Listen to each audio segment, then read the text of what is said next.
അങ്ങനെ big boss നമ്മൾ മുൻപ് പഠിക്കുക പോലെ തന്നെ സാബുമോൻ പുറത്ത് എവിക്റ്റഡ് ആയിരിക്കണം. ബിഗ് ബോസ് ചരിത്രത്തിൽ തന്നെ ആദ്യമായിട്ടാണ് ഇത്രയും നല്ലൊരു പാവം പിടിച്ചൊരു മത്സരാർത്ഥി ഇതുവരെ, അതായത് സാബുമോൻ്റെ ഒപ്പം വന്ന എല്ലാവരും വയൽക്കാരിൽ വന്നിട്ടുള്ള എല്ലാവരും ഓൾറെഡി ഔട്ടായി കഴിഞ്ഞു. പക്ഷേ ഇപ്പോൾ നിലവിൽ എവിക്റ്റഡ് ആയിട്ടുള്ള മത്സരാർത്ഥികളൊക്കെ എത്രയോ ചാൻസ് കൂടുതലായിരുന്നു സാബുമോൻ പുറത്തു പോകേണ്ടത്. പക്ഷെ എന്തുകൊണ്ടാണെന്ന് അറിയില്ല.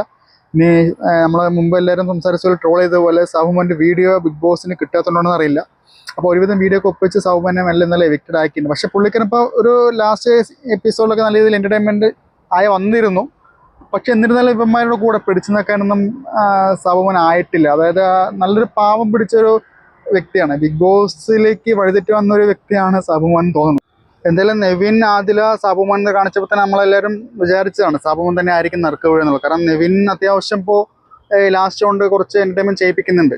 എന്തായാലും എവിഷൻ റൗണ്ടിൽ സാബുമോൻ, ആദില, നെവിൻ വന്നപ്പോൾ തന്നെ നമ്മൾ വിചാരിച്ച കാര്യമാണ് സാബുമോൻ തന്നെ ആയിരിക്കും നറുക്ക് വീഴുക എന്നുള്ള കാര്യം.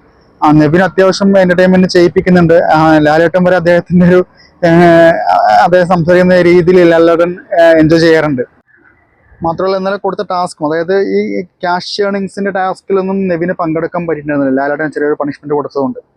അപ്പോൾ ഈ ഇന്നലെ കഴിഞ്ഞ ദിവസത്തെ എപ്പിസോഡിൽ ലാലേട്ടൻ ഒരു ടാസ്ക് കൊടുത്തു. അപ്പോൾ അത് നല്ല രീതിയിൽ ആൾ പെർഫോം ചെയ്തു. ഒരു മിനിറ്റിനുള്ളിൽ തന്നെ കാറിനുള്ളിൽ നിന്നുള്ള ക്യാഷ് എടുത്തിട്ട് ബിഗ് ബോസിൻ്റെ ഉള്ളിലേക്ക് അകത്തേക്ക് വരണം.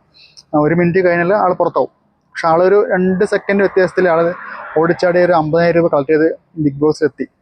നല്ല രീതിയിൽ പെർഫോം ചെയ്യുന്നുണ്ട്. ഗ്രാൻഡ് ഫിനാലിൽ എന്തൊക്കെയാവാം, ആരൊക്കെ പുറത്തു പോകുന്നുള്ളത് കണ്ടറിയണം. ഇനിയിപ്പോൾ പഴയ ബിഗ് ബോസ് താരങ്ങളൊക്കെ കയറിയിട്ടുണ്ട്. ഇന്നിപ്പോൾ അവിടെ എത്തിയിട്ടുണ്ട്, കുറേ പേര് അവിടെ എത്തിയിട്ടുണ്ട്, പ്രമോ വന്നിരുന്നു. അപ്പോൾ ഗ്രാൻഡ് ഫിനാലിൽ നടന്നുകൊണ്ടിരിക്കുന്നത്. ഇനി അത്യാവശ്യം കുറച്ച് ആളുകളൊക്കെ പ്രതീക്ഷിക്കാതൊക്കെ കുറച്ച് ആളുകൾ പോകും. എനിക്ക് തോന്നുന്നത് ഇത്തവണ ചിലപ്പോൾ ഷാനവാസ്, അക്ബർ, ആദില, നൂറ ഇവർക്ക് ആർക്കും നറുക്ക് വീഴാൻ സാധ്യതയുണ്ട്. ഷാനവാസിന് പിന്നെയും ചിലപ്പോൾ കുറച്ച് ദിവസം നിൽക്കാമെന്ന് തോന്നുന്നു. മിക്കവാറും ആദില, നൂറ ആ ഒരു ടീമായിരിക്കും ചിലപ്പോൾ ഇനിയുള്ള ടാസ്കിൽ പുറത്തു പോകുന്നത്. എന്തായാലും അനീഷും അനുമോളും ഫസ്റ്റും സെക്കൻഡും ആവുമെന്നാണ് നമ്മുടെ ഒരു വിഷൻ. എന്തായാലും കണ്ടറിഞ്ഞ് നോക്കാം. നിങ്ങളുടെ അഭിപ്രായങ്ങൾ കമൻറ്റായിട്ട് രേഖപ്പെടുത്തും.